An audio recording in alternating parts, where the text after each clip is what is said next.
Good evening and welcome to Gunner Shot. Gunner Shot में आप सबका स्वागत है। जय हिंद, प्रणाम एंड वणक्कम। Today we are going to talk of Pakistan beyond elections. And to talk about this subject and discuss about this, I have with me a power pack panel in front, and here we go. Uh, at the outset, on behalf of CASA Forum, I'd like to welcome General Gautam Moorthy, who's the founder of the forum, Ambassador Anil Tribunayat, Dr. Kamar Chima, who's joining us from Islamabad, and of course, General Vinod Bhatia. And very good evening and welcome to all of you for this important web discussion. I'm very glad that all of you have been able to make it.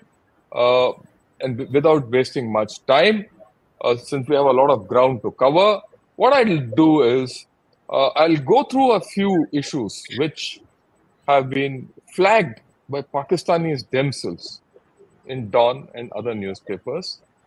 And then I'll throw the house open to you. And here I go.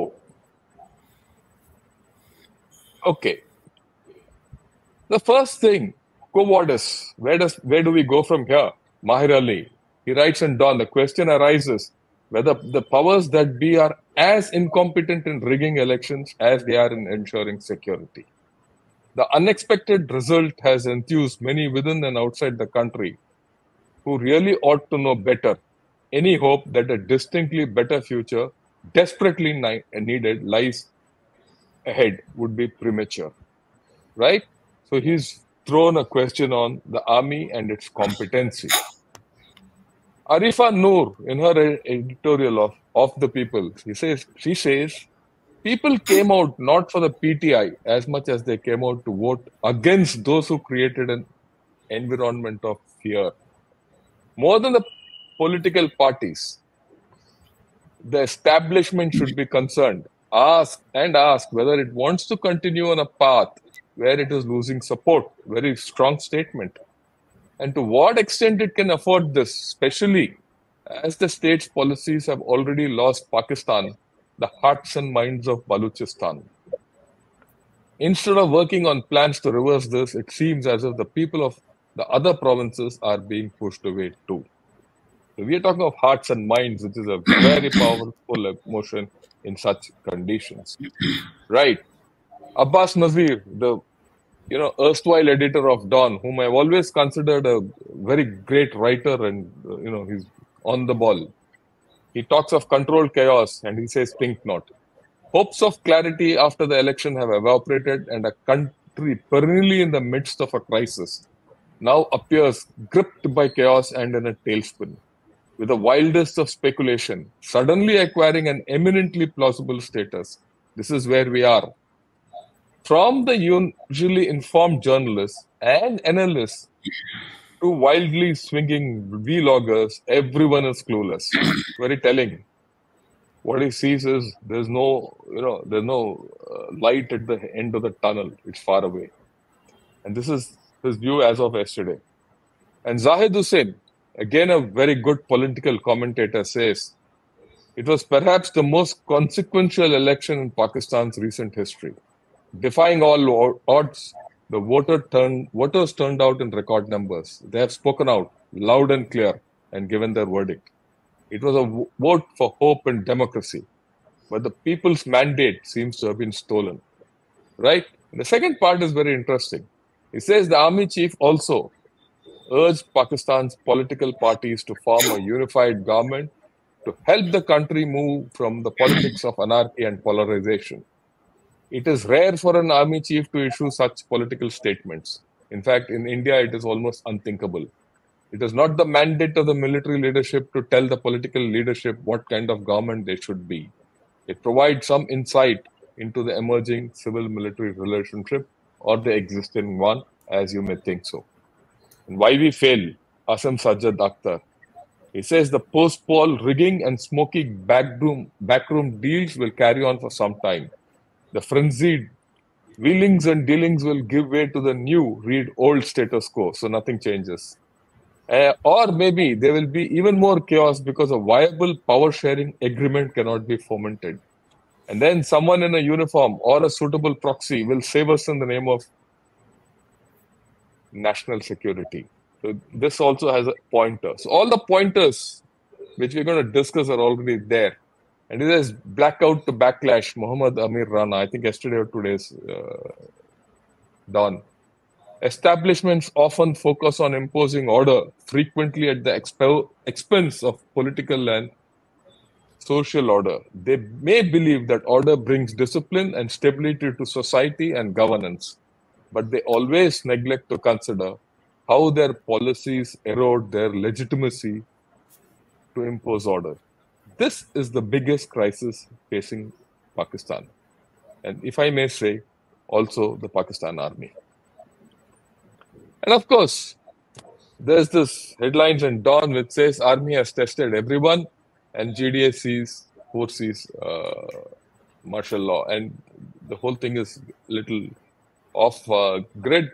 But he says the army has tried everyone and none is left to be tried. And we know the political legitimacy of Pakistan is by three players. Army. When I say CJP, it's the judiciary. And the political parties, the three main ones being PML, PTI, and PPP. Right? With this, I'll get back to the panel. The first question to all of you, with this brief background, and I've said it in as many words as they've said it, right? What is the future you see of Pakistan as, and where do you think Pakistan is going? To put it in Mahir Ali's words, what is? General Gautam Moorthy, sir, I request you to take it on first. And since you've been to Pakistan and you've interacted with the army hierarchy out there, tee off, please. All right. Now, this is a very interesting question that he asks, for which most Pakistanis, let alone Indians, don't really find an answer to. Pakistan is facing, I'm not exaggerating when I say this, an existential crisis. Hark back to 1970 when the first free and fair elections were held in Pakistan. What happened as a result? The party that won a majority was not allowed to form the government. And the result after 1 year was there for everyone to see. Don't the Pakistani senior politicians realize this? Don't they realize that you cannot ignore the will of the people in a democracy? A democracy may be chaotic. As Mohammed Amir Rana says, the military wants order. Of course, all military wants order. You and I have been in the military. We like order. We do not like chaos. We do not like disorder. But our political process in our country, in every country in the world, not just in our country, there is disorder. There are conflicting opinions. People will fight with each other. Things will not be crystal clear because here you have authority vested upon you. There you have to earn the authority and you have to earn the votes. I don't mean by the monetarily to earn the votes, but you have to earn the respect of your people to get voted.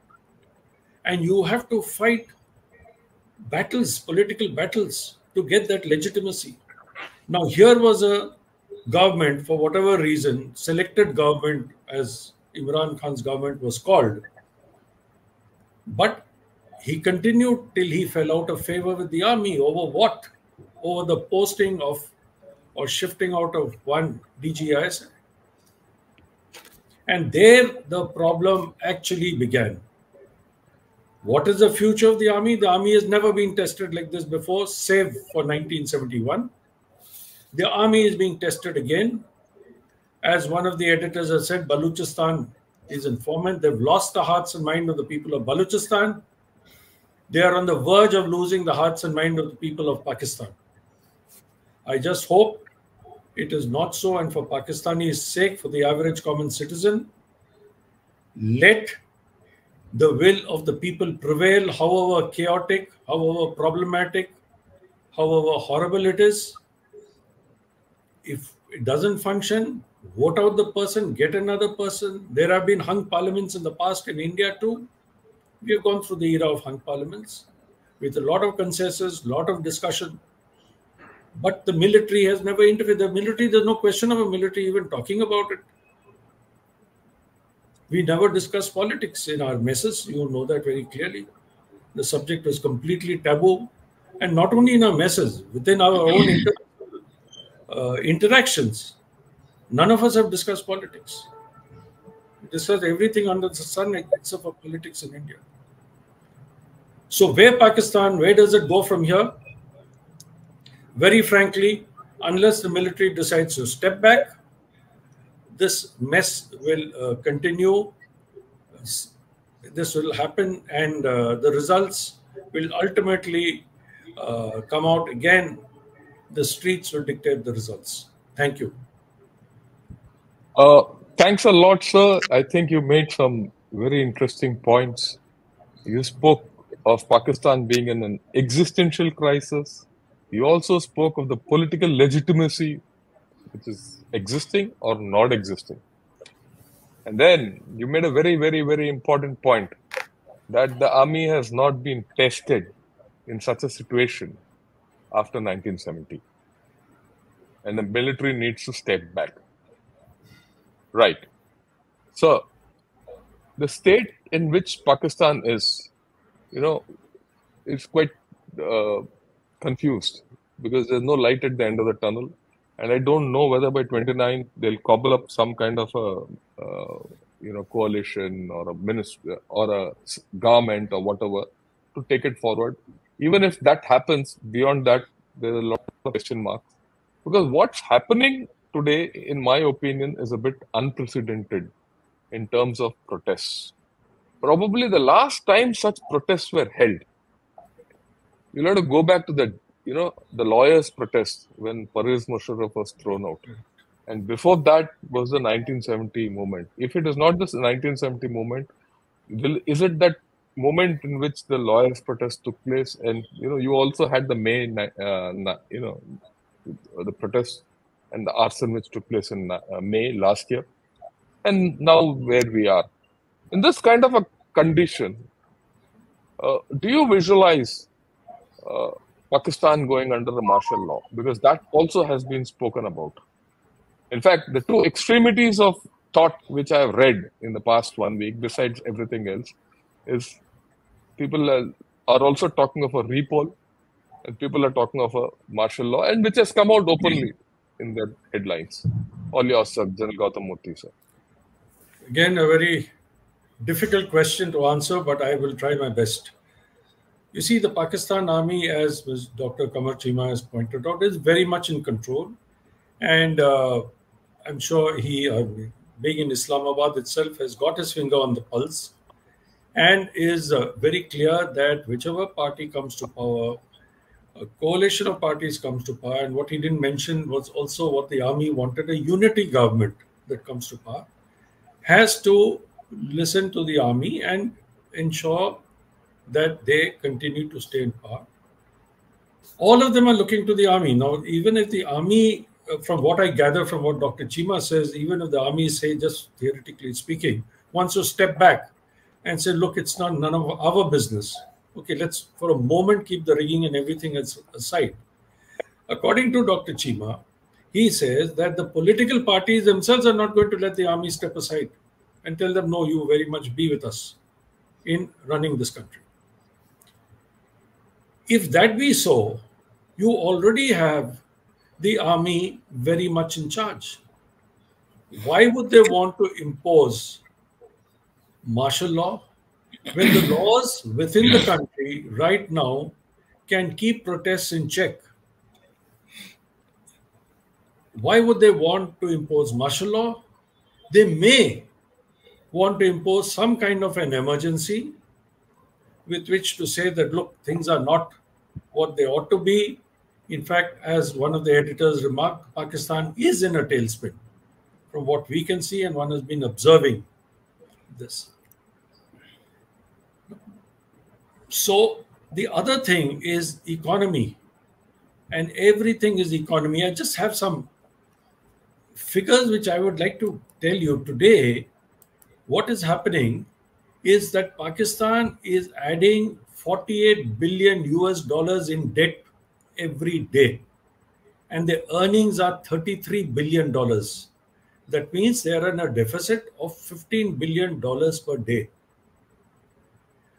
The GDP is 341 billion dollars.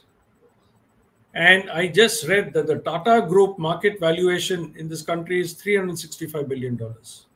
I'm not even talking about India's GDP, I'm talking about just one group of companies under the Tatas. And we have so many of our companies. So if martial law is imposed, your IMF loans will not come through.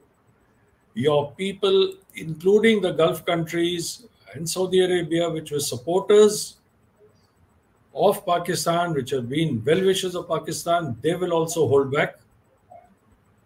The only friend Pakistan will have if they impose martial law will be China. And nobody else. And China itself is going broke. There's no way they can support Pakistan. So economically, imposing martial law does not make sense at all. The army of Pakistan is very much invested in Pakistan. They're obviously, like any nationalist army anywhere in the world, wants their country to do well, does not want the country to plunge into chaos. But chaos it is plunging into, and ultimately, if one has read the tea leaves right, even when on 9th of May last year, the rank and file and ex-servicemen were against the military leadership. We saw it play out in the streets. We have watched Twitter. You and I follow it very carefully. We are seeing everything that's going on. Today also, the rank and file in front of the DHA, there have been protests. The day after the elections, that is on 9th of February, there were strong protests against what was seen as what was rigging, obviously, because for 8 hours you shut down the internet, you take away the Form 45.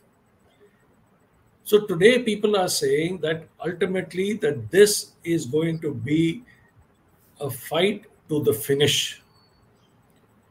And if General Munir continues to take a stand, I am not sure how many corps commanders will be with him right through. There are a disciplined army at the higher ranks, there is no doubt about it. But it may make sense, and I am sticking my neck out saying this, for General Munir to step aside, let somebody else take charge and, let things flow, even though that flow may be very, very messy. Let the politicians handle it. Let it be handled correctly as per any due political process. Thank you. Thanks a lot, sir. I think you made a very interesting point towards the end. While you have been very definitive in feeling that the Pakistan army will not go under martial law because it's in control of the situation. And I would argue that if it had been if the situation was under its control, it wouldn't have needed to shut down Twitter. At some point of time, even the internet was shut down yesterday. Yes. And I don't think the Pakistan army is in a position to cobble up a government. And in the absence of a government, the question poses back to itself. And the last point which you made, which is very valid, why Pakistan might not go under the martial law, is there might not be internal unity in the army. If the internal unity in the army is not there, it will be very difficult for the present chief to even take over. It might be even difficult for the present chief to run a government the way it is. So the next question is, what is the way forward? Will elections be nullified? What's the combination to make the government? Will martial law be the final solution? General Moorthy, sir, you actually attempted, spoke of this a little earlier. Could you dilate on this? You see, as you're aware, a number of people have gone to the Election Commission Tribunal. They're hearing the petitions. there is a huge movement saying that we want the Form 45. For those viewers who are not very clear, Form 45 is the actual result of the ballot box, as opposed to Form 47, the results that got declared by the Election Commission. So there was a gap between the counting that took place at the ballot box and the results that got declared. And it is this gap during which the internet went off or was put off, citing terrorism, could be, or security issues vaguely, that this rigging is taken place. Now, you all have seen what the DC of Rawalpindi himself has come up, addressed a press conference, and what he has said. And obviously, he has now blamed the judiciary, the Chief Justice of Pakistan, and the Chief Election Commissioner of Pakistan, and said that he had to pass this order and it didn't suit his conscience. And of course, he went a little dramatic by saying, "You hang me and hang them also along with me."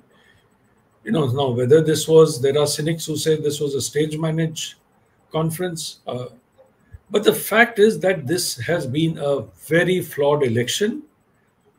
Not the election act per se, the election results. The election per se was okay. There were problems like Dr. Aisha Siddiqa brought out in our last webinar as to how within one family somebody was given a different polling booth to go to, and somebody was given another polling booth to go to.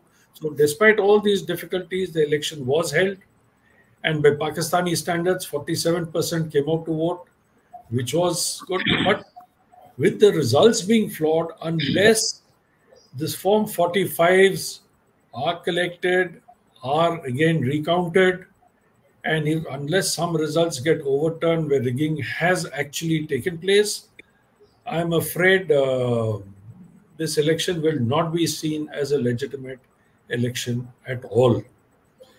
Now, what is a combination to make the government? Dr. Chima very appropriately said it's between these parties, they're trying to get together. The army is approaching the PTI through back channels to tell them also to join and form a unity government. It is best for Pakistan. In my opinion, if, personal rank, personal egos are put aside and they sit together and decide what they should do best for Pakistan, but it is not happening in a hurry. Will martial law be the final solution? I doubt it, but an emergency-like situation can come up. There are some political commentators who are talking about it, but martial law, the situation still doesn't merit martial law. And I've just spoken about the drawbacks of martial law. What will happen, whatever little credibility that exists will also go. So in brief, this is what I would like to say, and this is what I believe. Thanks a lot, sir.